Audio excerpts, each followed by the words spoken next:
com Moisés, que é o teu líder, ou líder do seu povo na terra, que depois de ter passado várias e diversas experiências com Deus e com o povo de Israel em uma longa peregrinação, é importante salientar que este homem, que agora está com 120 anos, experiente, com uma bagagem tremenda sobre os seus ombros, com o próprio Deus, e ele está tão maduro, está tão preparado com o contexto que agora ele está vivendo com Deus, que ele não tem dificuldade de passar a sucessão daquilo que Deus confiou em tuas mãos a um homem que, por sinal, mais novo do que ele, porém também desfrutara de algumas experiências ao lado de Moisés.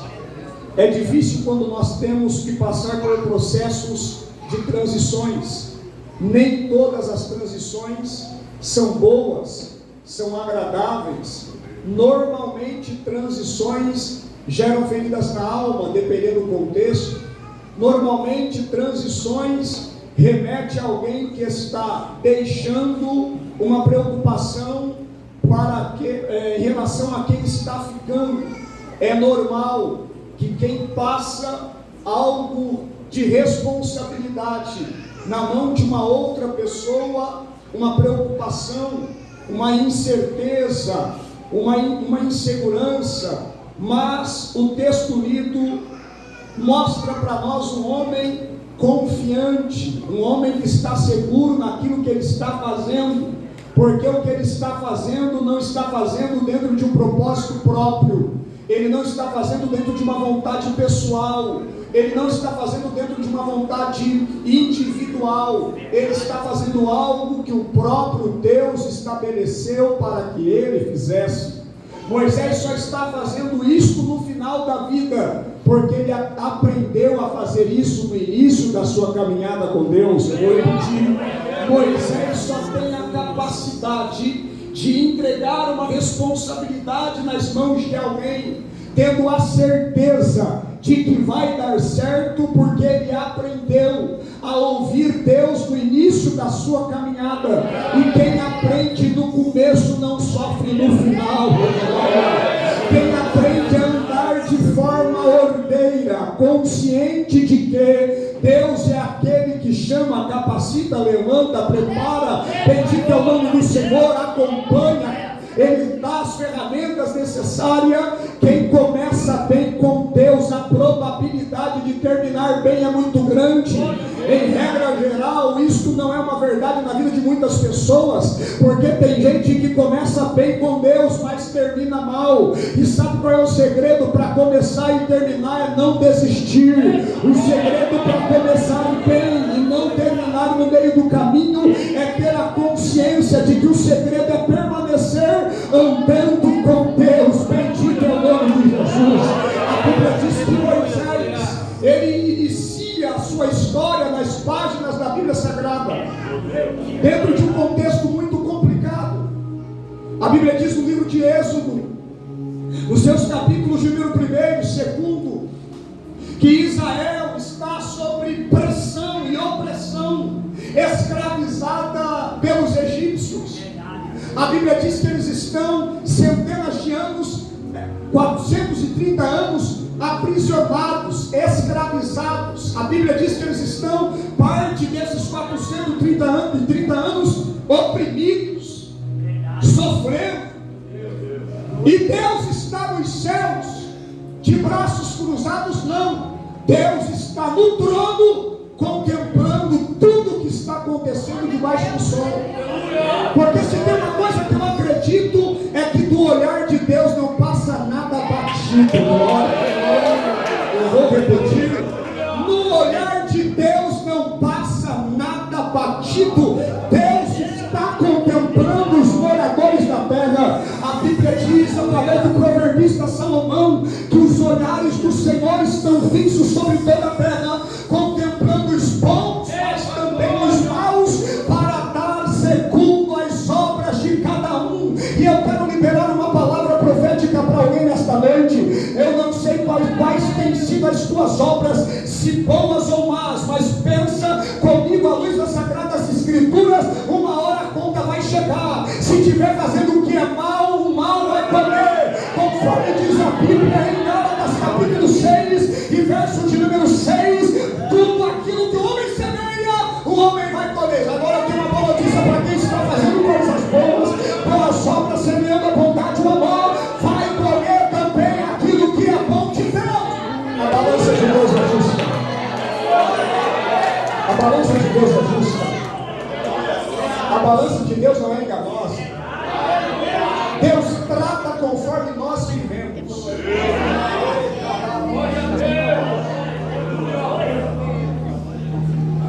Deus não é injusto. Deus não tem duas medidas. Deus levanta Israel para um propósito na terra. É verdade. Faz promessas a Abraão, Isaac, Jacó. Levanta José como uma ferramenta de um grande livramento. Estou dizendo, ainda estou no contexto de que Deus está no trono e está contemplando tudo. Deus faz promessas a Abraão, Isaac e Jacó. Abraão morre, a promessa permanece.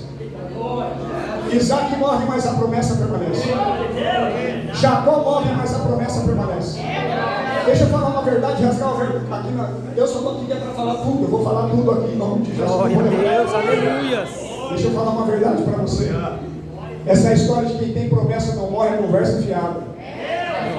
Abraão tinha promessa, viveu algumas delas, mas morreu. Isaac tinha promessas, viveu algumas delas, morreu. Jacó tinha promessas, viveu algumas delas. Por que estou falando algumas delas? Porque a maior promessa eles não contemplaram. Prova! Hebreus capítulo 11. Lá nos últimos versículos. Viram de longe a promessa, mas eles não a alcançaram.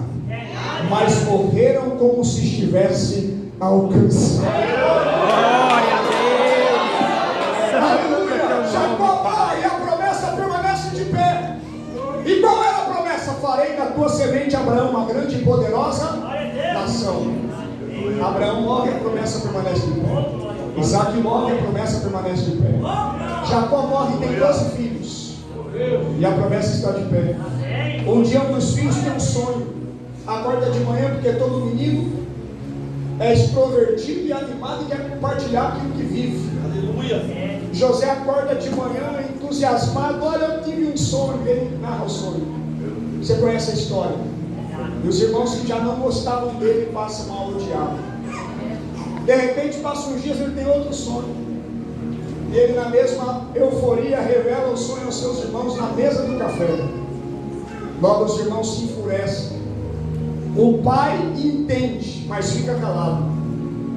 Porque pai que é espiritual observa e fala na hora certa. Eita glória. Tem gente que sabe o que é para falar, mas fala na hora. Verdade. A Bíblia diz que o sábio se cala quando não é para falar. Porque também na hora que fala para resolver. É, Senhor. José fala e aí, resumindo a história, eles tramam a morte do próprio irmão, mas Deus está no trono, contemplando tudo o que acontece debaixo do céu. Glória a Deus. Eles tramam a morte, mas como Deus está no trono, aí eu entendo que ninguém morre sem antes Deus, na sua soberania, executar o que tem que fazer na vida de alguém.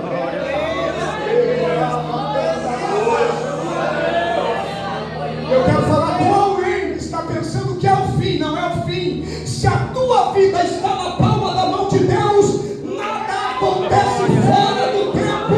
É apenas um processo. O Deus que disse que vai fazer, Ele não vai permitir você morrer sem que o dedo dele conduza a história da tua vida.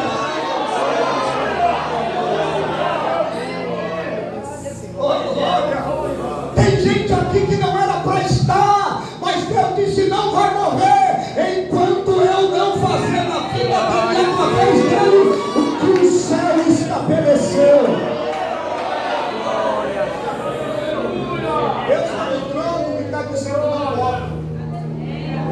disse, vamos matar. Deus disse, não morre.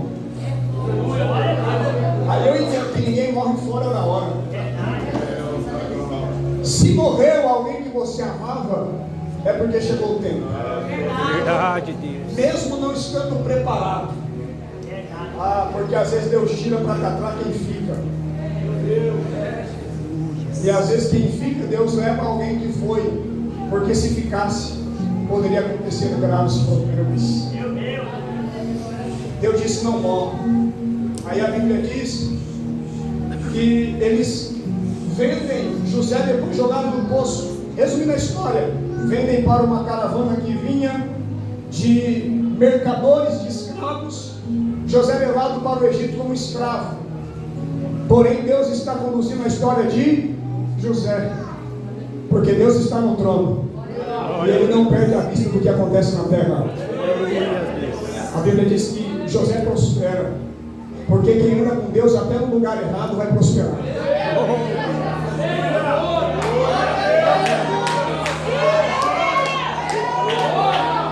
Quem anda debaixo da soberania de Deus, até o lugar que não produz, quando planta faz produzir. Então o problema não é o lugar, o problema é como você está no lugar. Porque tem gente que ama estar em lugares onde Deus não quer que esteja. E aí pode fazer tudo certo, porque vai dar errado. Agora tem gente que está no lugar que não quer, mas Deus quer que esteja lá.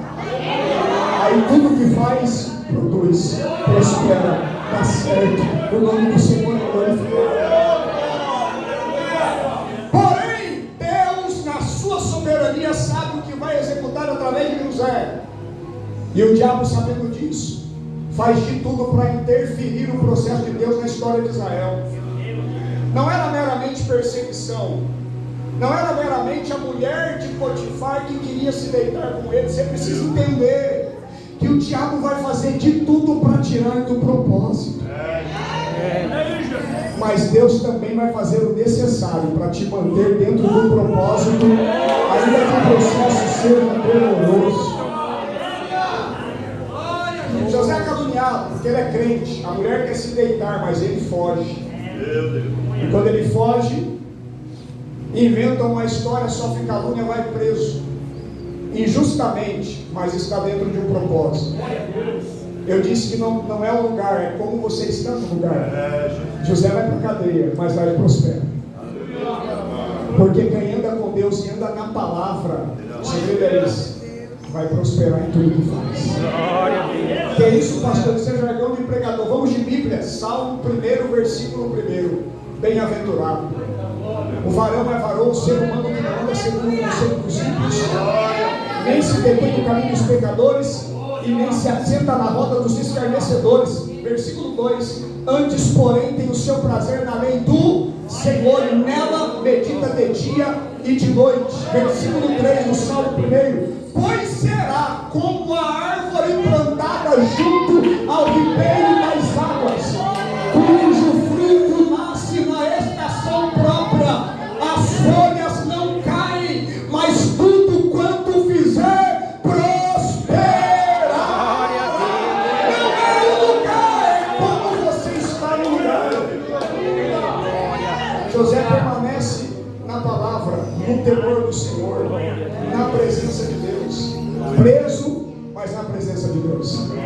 Aí a Bíblia diz que José é usado lá para revelar 2 sonhos, interpretar 2 sonhos. E alguém faz uma promessa para ele, dizendo: quando eu chegar lá, eu vou lembrar de você. E o homem sai e não se lembra de José. Mas pode cair no esquecimento dos homens, mas não cai no esquecimento de Deus. Um dia Deus levantou um profeta em um lugar onde eu estava, lugar de improbabilidade, lugar de incapacidade de sair alguma coisa boa. É como alguém que olhou para Jesus e disse: pode vir alguma coisa boa de Nazaré? Só que Deus não tem problema com lugares. Deus, ele é eterno. E na sua soberania ele enxerga atrás da curva. Deus entrou dentro de uma penitenciária onde eu estava, no ano de 2000. Usa um pastor dizendo: você só está aqui por conta de uma mulher. Ele nunca tinha me visto, mas Deus já tinha me visto. Ele não me conhecia, mas Deus me conhecia. E eu estava do lado da minha irmã chamada Sibeli. Também não sabia que nós éramos irmãos. E ele disse: jovem, a sepultura foi aberta, mas eu fechei. Porque enquanto o diabo tramava contra a tua vida, uma mulher orava por você. E aí eu já me liguei para minha mãe. Porque enquanto eu estava perdido nas drogas e no crime, mamãe estava orando: Jesus, muda a vida do Marcos, transforma a vida do Marcos, liberta a vida do meu filho. É difícil da glória aí, né? Porque quem vê você de terno e gravata hoje não sabe o processo que você passou para chegar aqui. Quem vê você dando glória, louvando a Deus, glorificando ao Senhor, não entende o porquê de tamanha alegria. É porque Deus te tirou de um lugar improvável, tirou do monturo e te fez assentar entre os príncipes do povo. E ele, nas suas palavras, inspirado pelo Espírito Santo, disse: tu vai andar por esta terra, te colocarei nos meus altares e tu vai pregar junto com a sua irmã. Quando ele falou assim, eu disse: não, minha irmã era pior do que eu. Só que quando Deus fala, Deus faz. Um dia eu fui pregar na congregação de minha mãe, que era dirigente do Círculo de Oração, Assembleia de Deus, Ministério do Belém, na cidade de Campinas, São Paulo, na congregação do Campo Grande.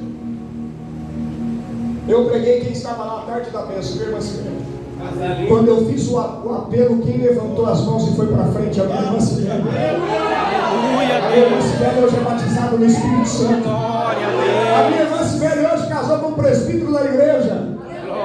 E já não foi nenhuma e nem duas, que Deus nos deu a oportunidade de estarmos os dois no mesmo culto, falando do mesmo Deus, adorando a Jesus.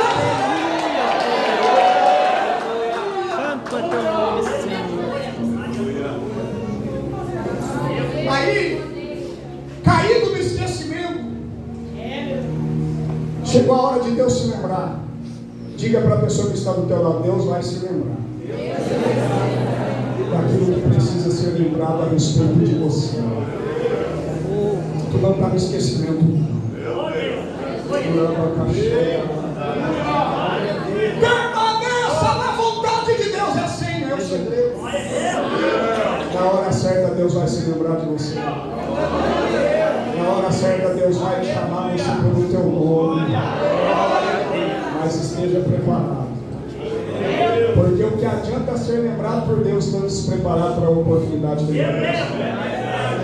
Melhor do que ter uma grande oportunidade é estar preparado quando as oportunidades surgirem. José estava na presença de Deus. Aí a Bíblia diz que Deus se lembra dele por conta de um sonho que tem Faraó. Eu conheço um jovem. Aonde ele está? Na cadeia. Traz ele aqui. Resumindo a história, José interpreta o sonho de Faraó. E o sonho é 7 anos de miséria, 7 anos de prosperidade, de bonança, 7 anos de miséria. Aí Deus está preservando José para preservar a Israel. Deus está no controle ou não está? Deus, na sua soberania, está olhando para a terra. E para quem está na terra parece que está fora do controle, está fora do eixo. Mas para quem está no céu está olhando e dizendo: eu estou no controle de todas as coisas. José sai de lá, interpreta o sonho, é levantado como governador, traz o seu pai depois de um tempo para a terra do Egito, e eles crescem lá. Lembra que eu disse que vou continuar afirmando que o problema não é o lugar? Porque se o problema fosse o lugar, Israel não crescia como cresceu na terra dos inimigos. Porque não era Israel que crescia por si própria, era Deus que fazia Israel crescer. Se você for crente de verdade, o teu crescimento não vai depender 100% do teu da tua intelectualidade. Se você for crente de verdade, o teu crescimento e o teu desenvolvimento depende 100% de Deus. É por isso que Paulo vai escrever aos Coríntios dizendo: não que sejamos capazes de fazer alguma coisa por nós mesmos, mas a nossa capacidade vem de Deus. Eu prego como prego, não é porque eu sou bom, é porque a graça de Deus é sobre mim. Você prega como prega e Deus faz o que faz, não é porque você se preparou, isso faz parte, é necessário, mas é a graça de Deus sobre você. Você canta, o céu se abre, não é porque você é bom ou porque você é boa, é porque Deus decidiu capacitá-lo e levantar você com autoridade para fazer a diferença.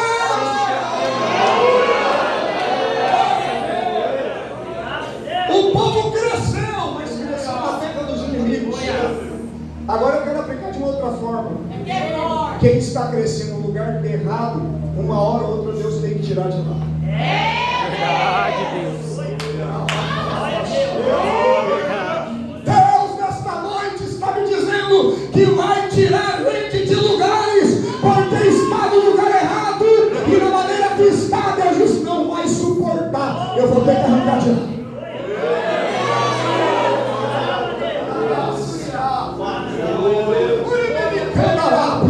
Está chegando um tempo de mudança para a vida de algumas pessoas. Deus vai te tirar do lugar que você disse que nunca sairia de lá, mas para Deus não existe nada impossível. Meu Deus. Deus está dizendo para pessoas que estão presas na religiosidade, e Deus está dizendo: tu diz com a sua boca que nunca mudaria de religião, mas até o dia que eu entrar no teu coração, mudar a tua mente, você vai entender que tem lugares que você está que eu não estou, diz o Senhor dos Exércitos, e o crescimento vai te forçar a sair de lá.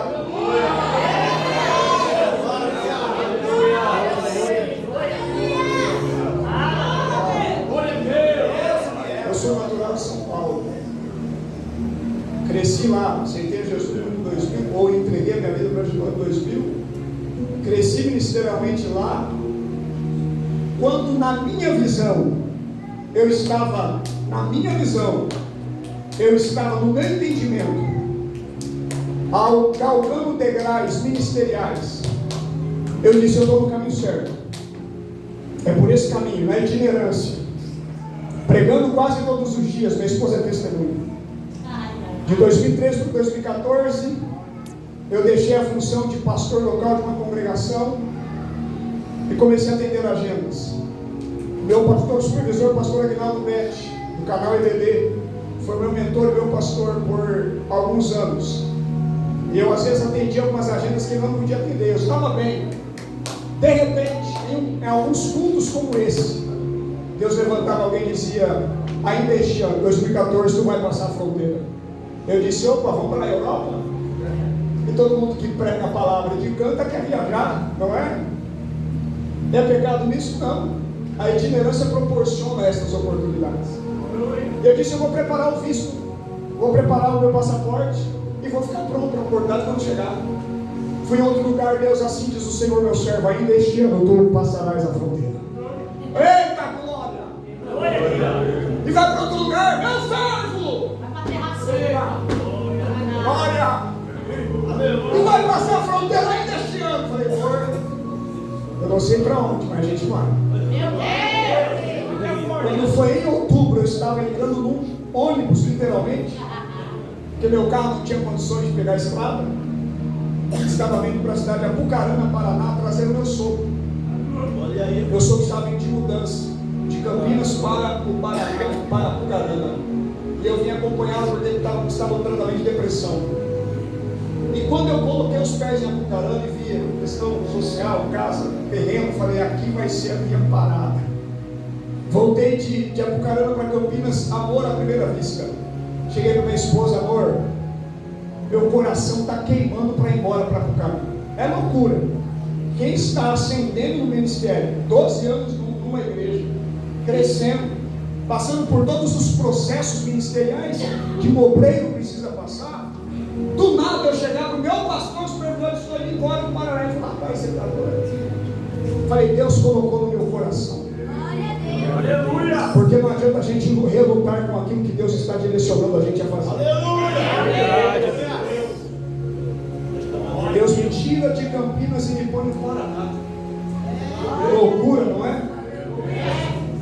Mas Deus, na sua sabedoria, que é loucura para os homens, escolhe as coisas loucas deste mundo para confundir as sábias. Escolhe as coisas vis e desprezíveis para confundir aquelas que acham que são. Nem sempre o trabalhar de Deus vai trabalhar na lógica humana. Normalmente o trabalhar de Deus, o agir de Deus vai na contramão da nossa lógica. Mas fique tranquilo, quando Deus conduz a vida de alguém, Ele sabe aonde vai levar e sabe o que vai fazer. José, governador do Egito, ele morre, mas Israel cresceu. E o crescimento é tão grande que Faraó, que não é mais o Faraó que conhecia José, se preocupa e diz: esse povo pode se rebelar e pode tomar o império. A gente precisa interferir no crescimento, mas ninguém pode impedir o trabalhar de Deus. O homem não vai atrapalhar ou impedir o trabalhar de Deus na sua vida. O teu pai, a tua mãe não vai impedir o trabalhar de Deus na sua vida. Você sabe que Deus está trabalhando poderosamente dentro do teu coração. Você sabe que Deus está te chamando para um propósito maior. Você sabe que Deus está te conduzindo para novos horizontes. E não adianta pai, não adianta mãe, não adianta esposo, não adianta esposa, não adianta filho, não adianta filha. Se Deus decretar fazer algo na tua história, Isaías 43:13, ainda antes que houvesse dia eu sou, e não há ninguém que possa fazer escapar das tuas mãos.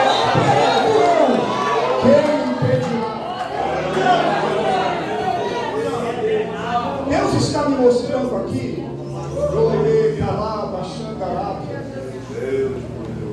alguém em transição,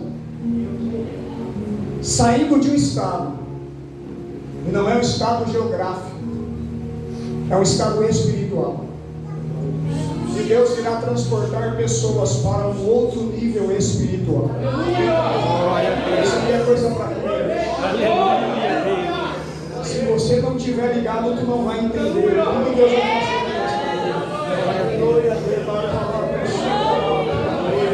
Eu vejo Deus tirando vendas sobre olhos de pessoas. Pessoas que tinham uma compreensão errônea do evangelho ou do evangélico. E hoje Deus está mostrando o que verdadeiramente o evangélico é.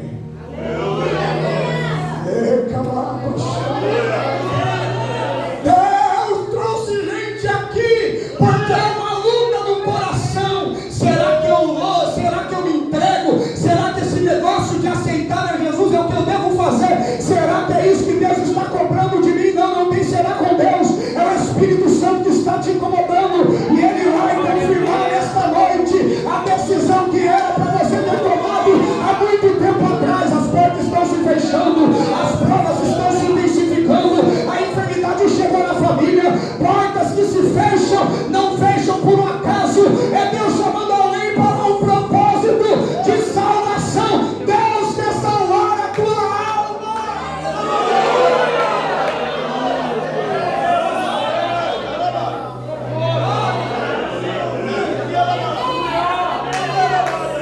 Há uma frase, não é na Bíblia, mas há uma frase que tem um teor de verdade. Quem não vem pelo amor, vem pela... Não está na Bíblia isso, tá? Mas é uma frase que tem um teor de verdade. Verdade, Deus. Se eu perguntasse aqui, quantos dos irmãos, para entregar a vida para Jesus, passou por alguns processos difíceis na vida, eu acredito que uns 60, 50% levantariam. Normalmente o ser humano é tendencioso a buscar a Deus na hora da dificuldade, na hora da dor. E isso é uma grande verdade. Está aqui um homem que veio num processo doloroso para Jesus, mas estou aqui. Porque é melhor estar aqui quebrado às vezes, mas na presença de Jesus, do que inteiro nas mãos do diabo. Então tem processo que Deus permite acontecer na tua vida, para Ele abrir o entendimento, que aquilo que muita gente já falou a você e tem orado por você, é o que você tem que fazer. Pastor, explica, fala mais abertamente. Você precisa confessar a Jesus como teu único e suficiente Salvador. É a porta de saída hoje para alguém. É a porta de saída para alguém que está vivendo processos difíceis e não está compreendendo. É Deus dizendo: chegou a hora de você tomar a decisão mais importante da história da tua vida. A decisão mais importante da história da tua vida não é o casamento, não é quem vai casar, que faculdade